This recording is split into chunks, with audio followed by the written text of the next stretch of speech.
Hey guys, part 3. You can find the other 2 parts in the description below.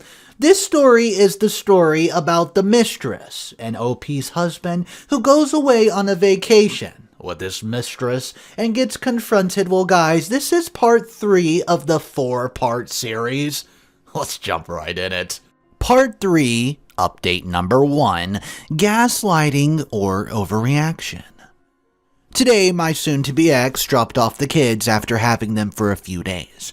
He told me yesterday he would be dropping them off at noon promptly. When 1 o'clock arrived, I was a bit worried. All my texts to him were answered with 1 or 2 word answers. That's strange for him to do.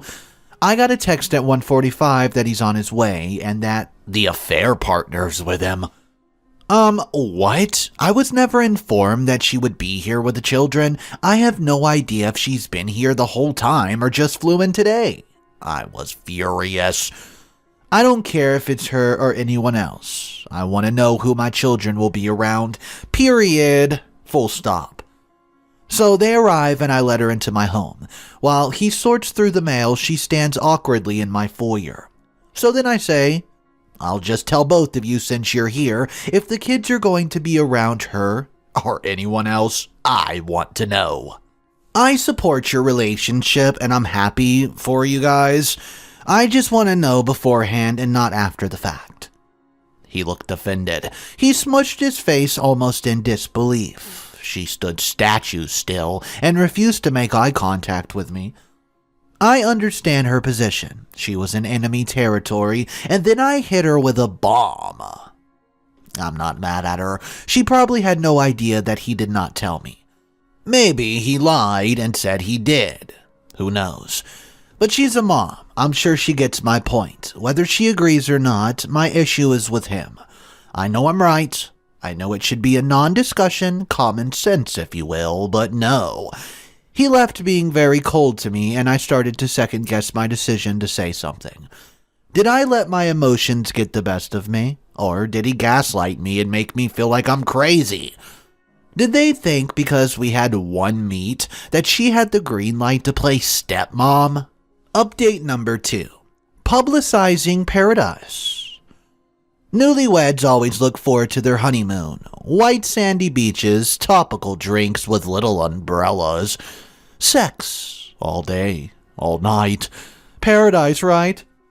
Well, my soon-to-be ex and I never took one. We were in the process of buying a house and could not afford to do both. Well, I say we were buying a house, but in reality, I was buying the house. I put 20% down and the mortgage deed is in my name because he was broke and had terrible credit.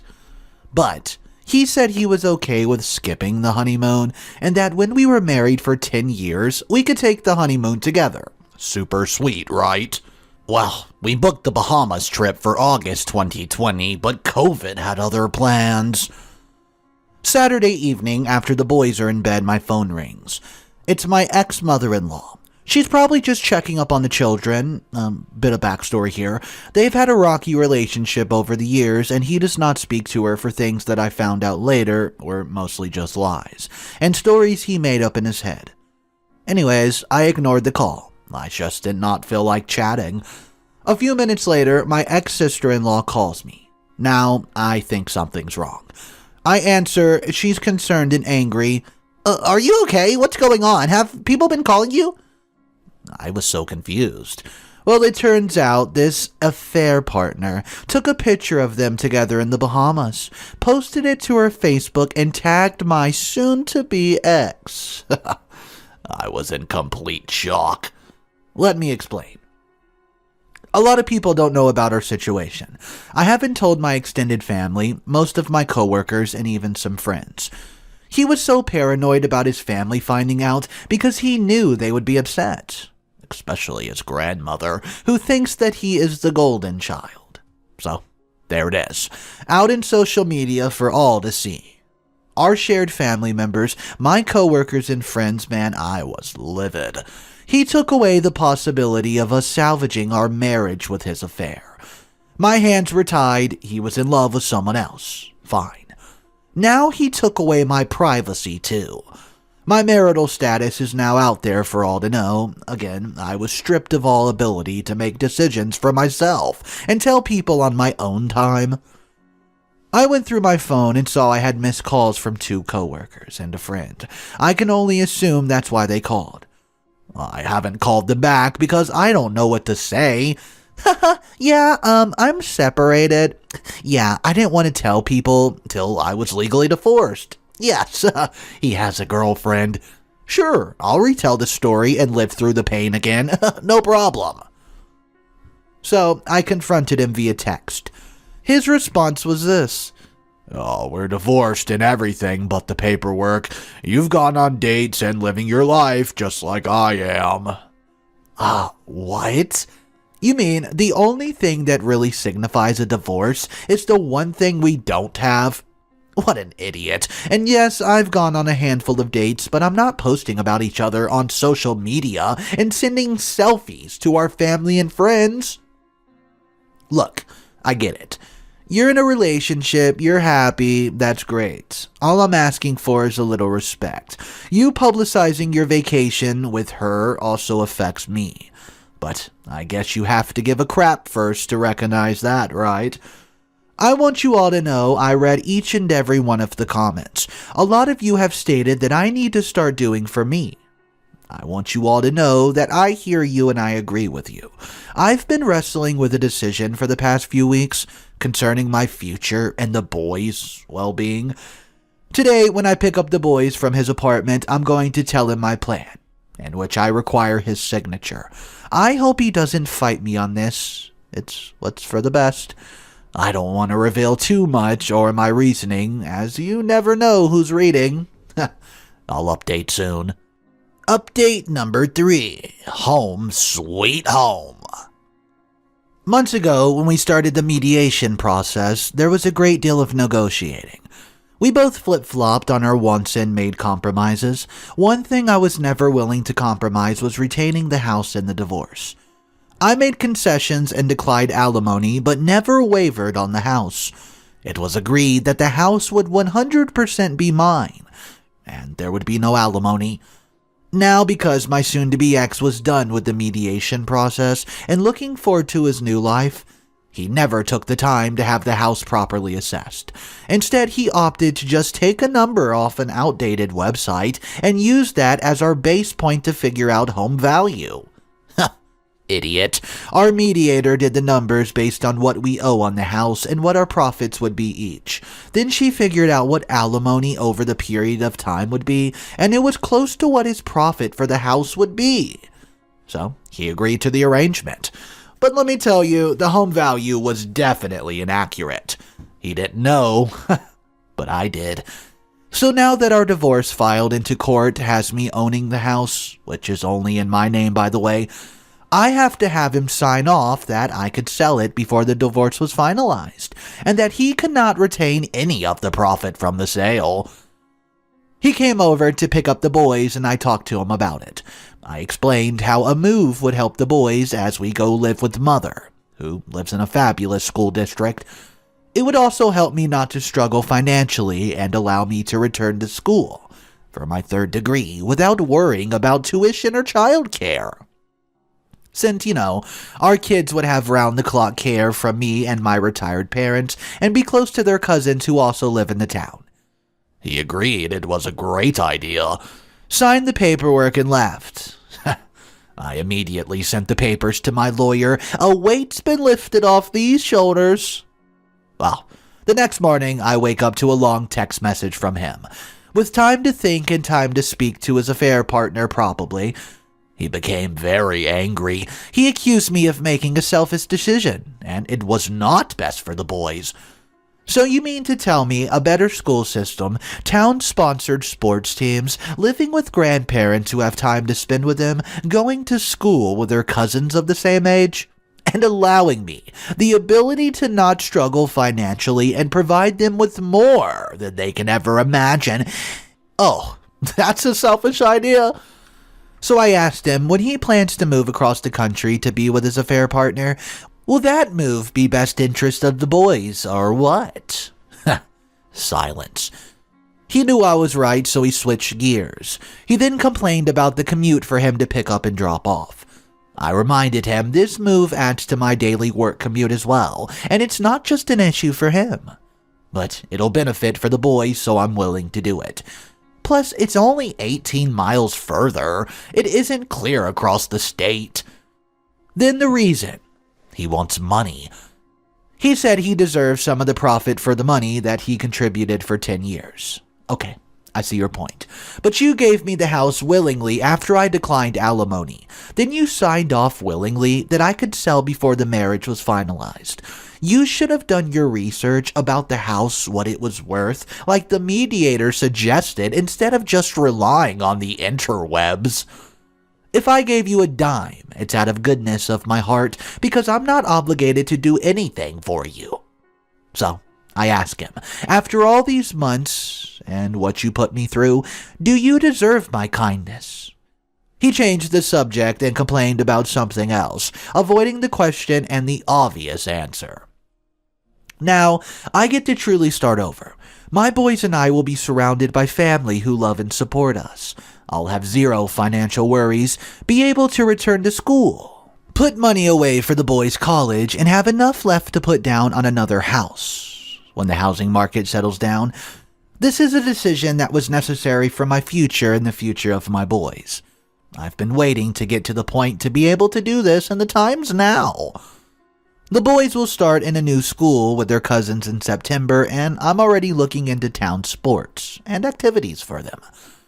I know my soon-to-be ex is angry and bitter about this, especially since his hands are now tied.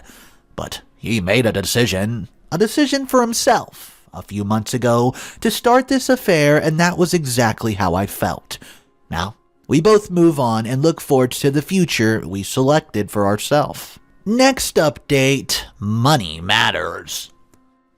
First and foremost, let me just say the audacity of my soon-to-be ex will never cease to amaze me. With that being said, let's talk about money. January 2020, my soon-to-be ex and I created an MSA. This MSA had me declining alimony and keeping the house. Come March 2020, he wanted to change the MSA for a different custody agreement, not for the house or other assets. June 2020, we sign our MSA, but in our state, once the paperwork's served to the defendant, they have 30 days to contest it. Spoiler, he did not contest it. July 2020, I decide I want to sell the house, so I have him sign another legal document waiving his right to the home and all profits of the sale. Now we fast forward to September 2020. He wants the house. I swear this man makes his own rules. Luckily, I had hired a lawyer already, and she explained to me that his chances of getting the house now are non-existent, but he could fight the relocation of the children. She explained that would be a lengthy procedure and very expensive on both of our ends. I know for a fact my soon-to-be ex is struggling financially, so I called his bluff. I told him to get a lawyer. I can prove financially that I need to sell the house.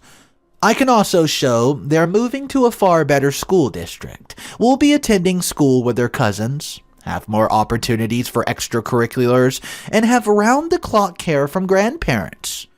I took the children to see their new school, and it was quite amazing. The kids are excited to go to their new school. I have all their chips stacked in my favor. Also, our MSA has him tentatively moving out of state at some point. Why would a judge agree to keep them closer to their dad if he'll be leaving soon? His defense for the relocation? It's a long drive. Really? The commute went from 12 miles to 28 miles, bro. I did not move across the state.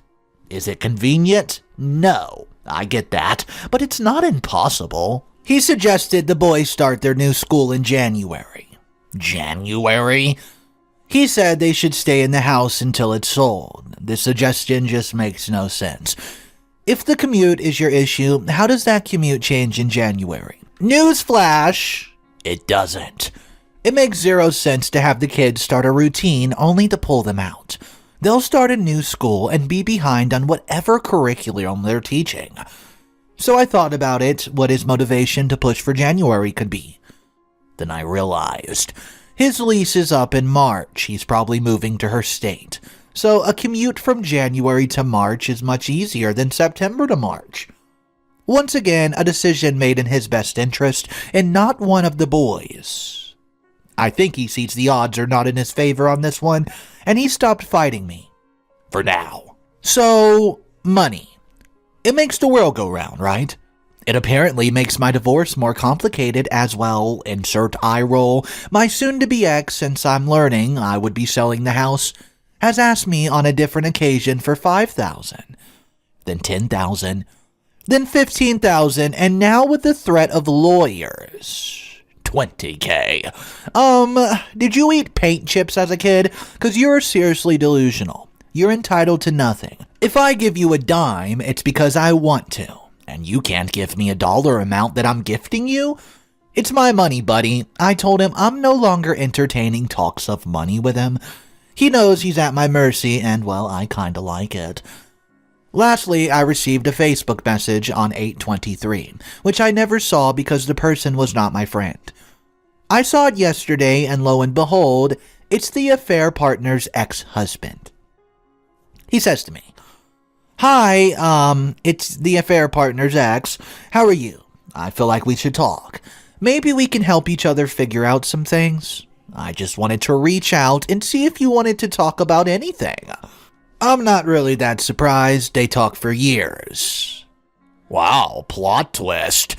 I've heard terrible stories about him, but the affair partner has heard terrible stories about me, which were untrue. Could she be as big of a liar as my soon-to-be ex? Could the apex know more than I do about their affair when it comes to the timeline? Maybe he knows a move date. I feel like this is a conversation I should definitely entertain, but cautiously. I message him back and I'm waiting a reply. I'll post once I have some answers. The apex. Next update. I'm sorry it's been so long, especially with the cliffhanger I left you with. My life as usual has been a bit upside down. Between moving, selling houses, starting back to person school, and my graduate program, I don't know if I'm coming or going. But I, of course, made time to speak with the affair partner's ex, aka Apex. First of all, as I stated in a previous post, I was told this man was a terrible person. A drunk, gambler, womanizer, etc. And stupid me, I listened. But now I can hear the other side of the story. One that isn't tainted by my ex and his affair partner. I learned so much to forgive me. If it seems all jumbled, I have no idea where to start. So, in a nutshell, here's what I learned. He did have a drinking problem, but got sober in 2017. The apex has known that they have talked for years and, unlike me, knew there was romance brewing. I learned that my soon-to-be ex met her a few years ago for dinner, when she was in the area for work, and he told her that he loved her. She told her significant other, and he said he knew at the moment something would happen with him eventually, and he shut down emotionally with her. That was the beginning of the end for him. He confirmed my notion that she liked to be fawned over. He suspects she entertained my soon-to-be ex for the attention, and to receive attention from her significant other. Ugh, gross, right? Anyways, they were not meshing and grew apart. They did not divorce in September of 2020, as I was told, but instead they separated at the time and weren't legally divorced till March 21. Even grosser, right? She raked this man over the coals financially as well. She closed out their joint account and took all the money and then filed for divorce. What a peach, huh? She brought up his 2017 rehab stunt to get full custody with supervised visitation. She is also introducing him to her family and friends as her new boyfriend and leaving out the affair and the fact that he's married still. Well, the apex is apparently still friendly with her family and some friends and wants to make sure that this fact becomes common knowledge. Justified exposure and, well, I'm here for it. The apex also thought my soon-to-be ex was already living in their state and was not aware he was staying in her house with her when he visits. Ha! Spoiler, it's his house, not hers. Needless to say, he's not happy about this. He was also not aware till he found me on Facebook that we had children together. Apparently, this was not an important detail for the affair partner to bring up when she mentioned my soon-to-be ex to him. He also confirmed that she's a spender. Money is like water, and she'll probably bleed my soon-to-be ex dry. We ended hour-long text chain with a job for each other. He's tasked with finding out the official move date from soon-to-be ex, and he would like to know when he's traveling to their state and staying in their house. Phew, that was a lot. I hope you were able to digest all that. I had a rather expensive phone call with my lawyer the other day. It turns out he can challenge the MSA for the house, but it'll be a long process and the divorce will probably be finalized by the time it goes through. She also said the timing isn't good, as he's had his 35 days to dispute the MSA, and he's waited until after I put the house on the market to fight it. She assures me the judges will see this as backpedaling money grab on a legal document that we both agree to, and not support it. As for my relocation, he can also dispute, but I've officially lived in this new town and have completely moved out of my house. My soon-to-be ex claims I violated my MSA with legal custody, enrolling them in a new school. My lawyer again reminded me I'm as the custodial parent, and if I move, they have to go to school wherever I live. He's still pushing for the $20,000, and my lawyer's confident he has zero grounds for receiving it, and will ultimately give up his fight, as it's an expensive legal process, and he's currently in the red financially. Oh, get this. The boys had their first day of school on Thursday. I was going to pick them up from my soon-to-be ex, and bring them with me so they can start fresh in the morning. The evening was technically his night to have them, but he agreed to me taking them days prior. So, he sent me a text claiming that this day was his night, and he would keep them home on their first day of school unless I agreed to the $20,000. Excuse me, did you just hold my children prisoner for a check? Are you admitting truancy? I told my lawyer this and she balked. She said this will be the first screenshot she presents if and when we go to court. Bottom line, nothing's in his favor. His affair partner's trying to squeeze me like she did her ex, but baby girl, you don't know me, so you obviously don't know who you're ducking with. Okay, so these comments were going back and forth with each other. Let's read them. In the beginning of this one, part 3, her husband moved out and he has a new woman, and she's dating and the divorce is nearly final and she hasn't told people? And he hasn't either? Why not? Is this OP from some religious community that frowns on divorce? Why did I read so much and why will I read the next part? Everyone in this story sucks. Comment 2. I feel the same. This woman is the quote, I hate drama type who compulsively starts drama. She did not tell anybody so that she could justify in her head her anger about him telling people.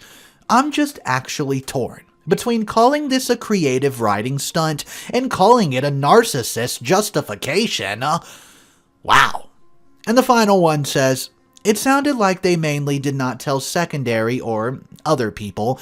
It seems their friends and close relatives knew, just not others.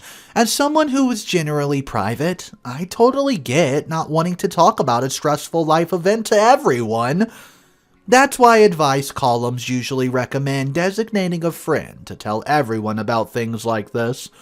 So guys, let me know your thoughts on part 3. This is part 4. Yes, the final part of the saga. So, my husband's currently away on vacation with his mistress, and I'm going to confront them. Part 4, final saga. Wolves travel in packs. Elephants form herds. Birds flock together. Cheaters keep close company. Could this last statement be true? I believe so. Let me tell you a story. My soon-to-be ex had 2 close friends. These friends, along with their amazing wives, would spend time with my soon-to-be ex, and I'm going to dinners, children's birthday parties, concerts, football Sundays. While the wives and I had no connection except our husbands, we ultimately became friends. This is the story of those women, their soon-to-be exes, and how narcissists attract narcissistic friends. These women are all now divorced or going through the process. We found strength in each other, and for what I'm grateful for is them. If you thought my story was intense, I hope this post makes you realize there are women in this situation just as inconceivable as mine. I addressed the other two members of the First Wives Club after posting their stories, and they were excited to let the world know, anonymously of course, their stories. I asked each woman to select a nickname that represents their ex, and I'm excited to tell you the story of Dobby and Campanella. Alright, so for Dobby. This man was an outgoing man who was always the life of the party. Sometimes irresponsible, but always concerned with the well-beings of others. He was always very kind to me, and when he met his now ex, I was over the moon for them both. She's smart and a spicy woman who's kind of painfully honest. They seemed to complement each other so well, and I even shed a tear at their wedding. But only a few short months after their wedding, things would take a turn. Dobby was cheating. With men! Yeah, you heard that right, folks, men. And how did she find out? Well, he came clean via a text message while she was driving to work. Wow, talk about timing. Now we can blame someone who battles with their sexual identity? No. But to not be upfront and honest about their uncertainty with their partner before the marriage and then accept their sexual identity and opt to cheat is what stings like a bee. She was hurt and confused and questioned how she got there. While he looked for men online and through apps while she left in the dark, of course his narcissistic mentality made him a victim. She's the only one legally divorced now, and she's living her best life. Moved out of state, got a great job, and is embracing her new lease on life. I'm so proud of her and hope to be her one day soon. Now time to talk about Campanella. Let me tell you about this man. This guy literally stepped in when he met his soon-to-be ex. She's a literal beauty queen who's kind, comes from a good family, and is so very intelligent. But early on into their marriage, there was questions about his loyalty to her. On one occasion, she found a Bumble profile of his in which the profile picture simply cropped her out. Idiot. On the outside, he was outgoing and a friend to all, but obviously he was way too friendly. While he not only had issues with commitment, he also has issues that need to be clinically diagnosed. When I say this, I mean his mood shifted with the wind. He started to become very nasty. He would yell at her and have such a terrible and undeserving thing. Perhaps he was pushing her away out of guilt, or maybe he's just a jerk. But my money's on the latter. But never fear. Remember I said she was intelligent? She started recording his rants of verbal abuse. She had enough evidence and was about to leave, but he got smart and realized what she was doing. At that point, he took her phone and deleted all the saved voice memos and even took a swing at her. Big tough guy, right? The next day, she picked their child up from daycare, filed a restraining order, and never looked back. Today, his moods still change. He sends her pictures of women he's dating, and then a day later, he's begging her to get back together. The First Wives and I agree that he's only doing this because the fear of being alone is now overtaking him. Who will feed his narcissistic ego? He'll probably be just like my soon-to-be ex when he meets a new fool. I mean woman to coddle him. My point in sharing these stories was simple. We're all dealing with narcissists. Some stories are more complex than others, but are all tragic for the victims. So, if you're reading this and thinking my story's too wild to exist, please know that my story is one of many that can be told. In the end, though, we're all better off taking these steps to move on. I hope if you're struggling with a narcissistic cheater, abuser, or overall piece of trash partner, that you take the steps to leave and move on. There's better out there for you. You just need to step outside and find it. Next update, D-Day. Today was a normal day. Normal refusal to get out of bed, normal straining to put my face on in the mirror, normal coffee, normal gridlock traffic. Normal coffee stains on shirt from stop and going gridlock. Normal work banter, normal paperwork, normal return home gridlock. Normal homework, normal dinner, normal wrangling of children for bedtime, just well normal. As I settled in from my rather routine day, I noticed that my emails have no refresh all day. Waiting for the red bubble to appear with an ungodly high double-digit number, I cringe at the thought of emails I've missed that need to be replied to. So, I swipe through all the junk and ads offering discounts. We all know they aren't real discount savings in those promo emails, and see an email from my lawyer. The subject says congratulations. I stop. A full hard stop. Like a deer in headlights, it has to be it. This is everything I've been excited for, everything I wanted. My future, scary and unpredictable, all sit in an email just waiting to be opened. I'm ecstatic and petrified. I know when I open the email and read her words that not only am I starting a new chapter, it's a whole new damn book. Honestly, in that moment, I'm afraid of jealous of my soon-to-be ex. I'm so angry that he's taken the coward's way out through this whole process. Never did he experience the heartache, trauma, frustration, jealousy, and inadequacies that I felt. Like the vile toad he is, he jumped from my lily pad to hers and never even got wet. Meanwhile, I'm in a pond. No lily pads in sight, and I feel like I'm sinking. No bugs to eat, and here I am. I listen to my own thoughts, and I'm disgusted with this woe is me mentality, but it can't be shook. I think I have the right to feel this way, but the bad ass in me refuses to show the world the fear I'm suppressing. I swallow hard and open it. It's done. We're done. The process is done. I'm free. I should be drinking, popping the bubbly and celebrating, but I think what people don't say is that when you divorce, it's more like death. Death to a life you used to have. Death to the stability you thought you had. Death to the comfort you had grown accustomed to. Now, I ask myself, what do people do in times of death and despair? They eat. And I mean they eat. Well, check, done that already. They find comfort in friends and family.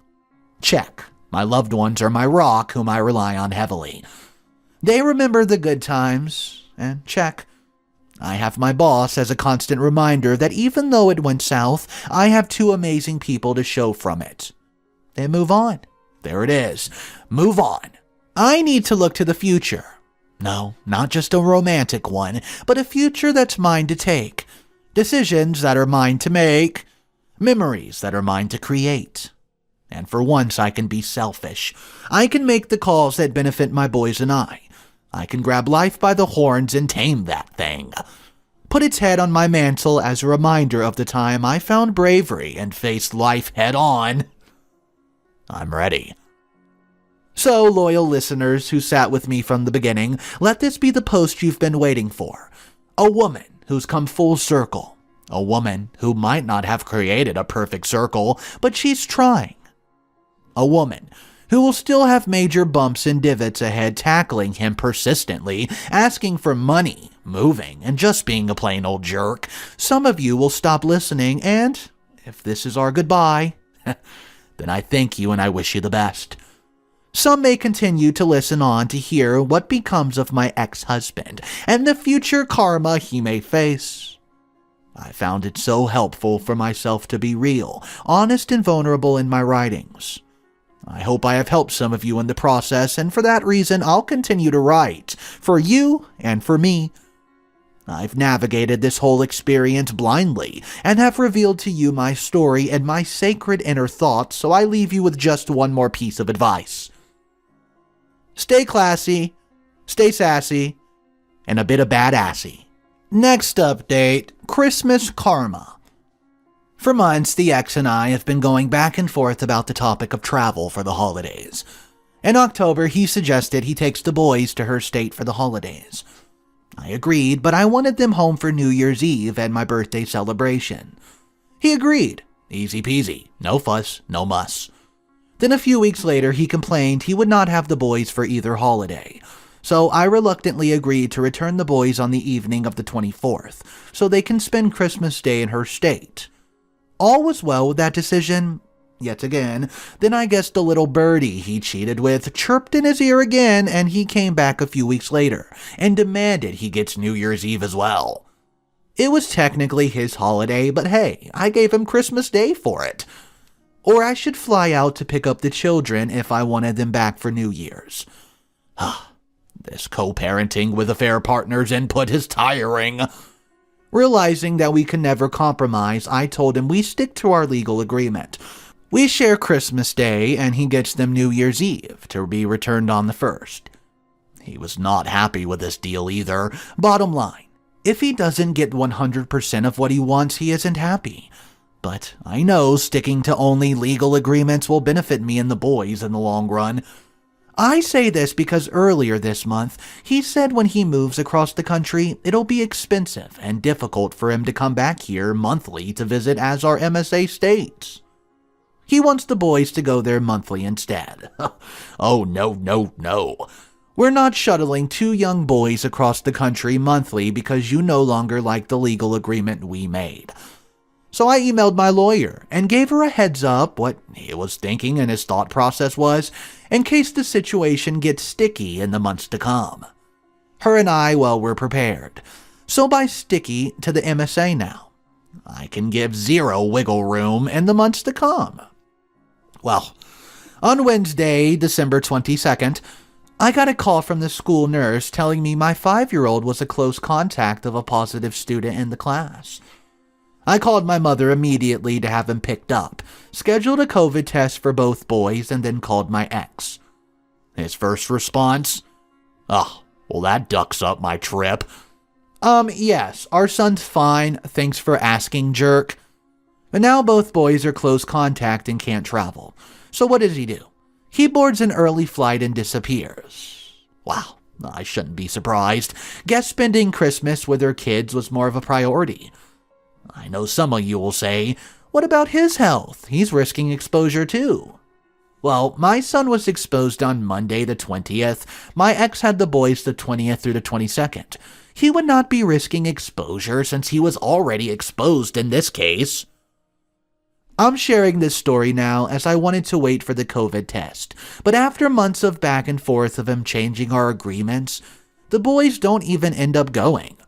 He says he's devastated that the boys could not go, but had 0 issues bailing early and not seeing them at all Christmas. Both boys are fine and are actually getting tested again tomorrow for their return to school next week. Now that I know they're not sick, I can only assume this whole thing was just karma. His selfish behavior and hard-headed mentality was nothing. Karma. My ex called at 7:30 p.m. Christmas evening to have a 90-second chat with them, and has yet to ask me how anyone feels. Didn't even ask about the test results. I wonder if a fair partner knew this was why the boys did not travel? Perhaps he lied and said I was not allowing them to. I only say this because she has a small child who's not of vaccination age. I really hope for the child's sake my ex isn't an asymptomatic carrier. I'll be requiring him to get tested as well before he picks up the boys on the 4th. I'm sure he'll say he's fine or just say he got tested already, to which I'll ask to see the results. I've learned the hard way his words mean less than nothing. I hope everyone had a wonderful holiday. The boys and I had a fantastic time.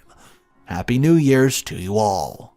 Next update. Sayonara, sucker. Well, I've always been good at thinking a few steps ahead and seeing the writing on the wall before it's ever been written. There was one thing I was always sure of. He was moving. For months he danced around it. Why? Excellent question. I wish I could answer it.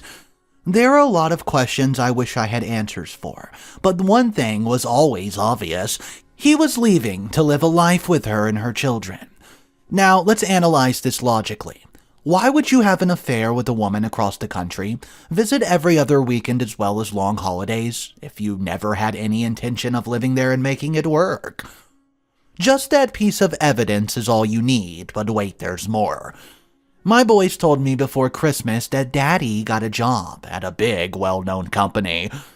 I told them that wasn't correct, thinking that he had told them he worked there just so they would understand that he worked for a company in some capacity. Putting a face to a name, if you will. So when I finally asked him purely in conversation, he told me the boys were right, and I hope you're sitting down for this news. His office is located in her state. So why? Why would you take a job in her state if you weren't sure if you're going to move there? I also sent him a custody schedule early this month that runs through May 1st, and he's never even looked at it. Normally, he quickly responds in telling me weekends he's booked to travel to her. Something wasn't right. Lastly, his lease is up March 1st. No way he was going to re-up for a year. Sometimes I feel like I need to check myself in the mirror. He must see idiot written across my forehead somewhere. I've yet to find it. So he texted me yesterday to tell me the news. Well, this isn't news. This is information you have known and withheld. I don't, and probably never will, understand why he can't be transparent. I'm not asking for personal details. I need information to schedule the rest of my life. Literally, the rest of my life. Because as I and many of you have speculated, I doubted he'll be in their lives for much longer. Is that sad? Yeah, it's superficially sad. The boys will not have a father around, but he wasn't really the father they needed. Lately, he's been better, but if we really was a last-ditch effort to save the fragile and awkward relationship they have, I think about how 10 years from now, when they're old and understand, I have no idea how they'll react towards him, knowing that he had an affair, fought me constantly, and then disappeared 4 months after our divorce was legalized, might really alter the relationships of the three of them as adults. How he maintains that relationship over the next few years will be important. I hope for everyone's sake there's some effort, but as a Magic 8-Ball would say, outlook looks not so good. The upside is my child support's more than doubling. This will be helpful as I've been in the house hunting, and that extra money would help me get a better house for the boys and I. I'm excited for this. The boys are excited for this. I think the three of us are eager to start our lives over. They've already asked to come see the house with me, to pick out their bedrooms, and are excited for the possibility of getting a pool. I hope I can check all the boxes. They deserve everything. Next update. Goodbye and hello. The day came and the day went. Last Saturday, 2/26, he left. Yeah. My prediction was right. He said he, quote, wasn't changing a cross-country trip to keep the kids his last weekend, even though just a few days before he said, quote, things are up in the air about the move. I wish I knew something about gambling because I could have bet it all and won. I'm sure anyone that's kept up with my story since the beginning also knew the odds of him leaving early were a good one. We could have made all a few coins. He dropped off some things to the house on Thursday evening and said bye to the children. It wasn't emotional or long-winded, just a hug and a goodbye. The next day, I went to his place to get the larger objects that did not fit in his car. We packed my car in silence, and then once the trunk was closed, the awkward moment began. Do I just leave? Throw him deuces and jump in my car and dip? What is the protocol for saying goodbye to the man you were married for 10 years, knew you for 15, had children with you, cheated on you, etc.? So I just said, well, I guess that's goodbye. Good luck to you out there. He then looked at his feet and started shifting his weight. No, this can't be what I think it is. Is he sad? He then says, oh, come on. You're gonna make me cry. I'm going to make you cry? That statement made me furious, so I said, why the hell would you cry? Every decision you've made for the past 18 months was all for this moment. You wanted this and you've got it, buddy. I guess he wanted validation. He wanted reassurance. Bottom line is, he's comfortable with me and he knows I'm a logical person. He wanted me to tell him this was the right thing to do, that it was okay he's leaving his children. Hell, maybe it's okay that he cheated. Well, I guess my comment made him realize the days of moral support are long gone and he stiffened up. I turned to get into my car, and as I left I said, "So much for the past 15 years, goodbye." Well, he scoffed. Good. He's angry with me again, and I prefer that. So, I spoke to him for the first time yesterday since he left. The boys' spring break is in a month, and the plan was that they would be going for him to a week. I sent him a message asking about dates, but he did not seem eager. He said he had to look at a calendar and work on things on his end. He did not jump at the comment I made about keeping them for Easter and my oldest birthday either. I don't know, something's up. Turns out her children will be in school that week and they both have work. Who will watch and entertain the kids for a week? He's not going to make it work. I don't think he can, even if he wanted to. To all my betting people, what are the chances the boys go to visit him for a week in April? Alright, now on to new business. Well, guys, I met someone. Well, I didn't just meet someone, I've been dating someone since December, and I dare I say it, he's amazing. I've hesitated to say anything, as honestly I'm scared. I'm afraid the same thing will happen to me again. I'm afraid to introduce the boys to someone, then it just dissolves. I'm afraid of truly opening up to someone again, but I'll say so far, he's completely different than my ex.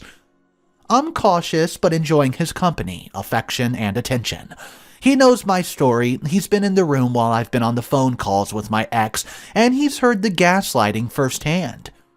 I think he's being very patient with me because of this.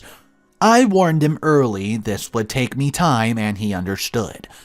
I'm not the same woman I was 2 years ago.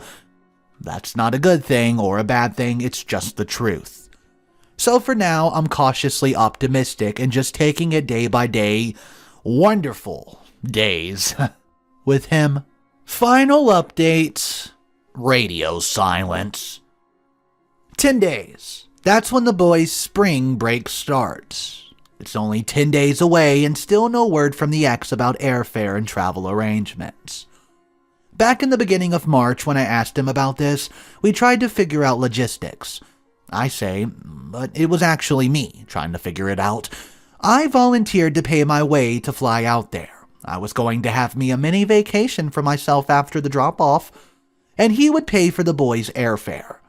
He assured me that he had travel credits from the missed Christmas trip, and all that would be covered. Then radio silence, not a peep.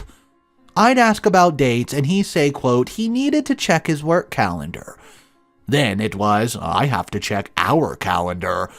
Lastly, it was, quote, the airline's giving me problems with my credit. So I waited. I waited 3 weeks. Tonight I had to make the call, and I wish I never would have picked up the phone to dial his number.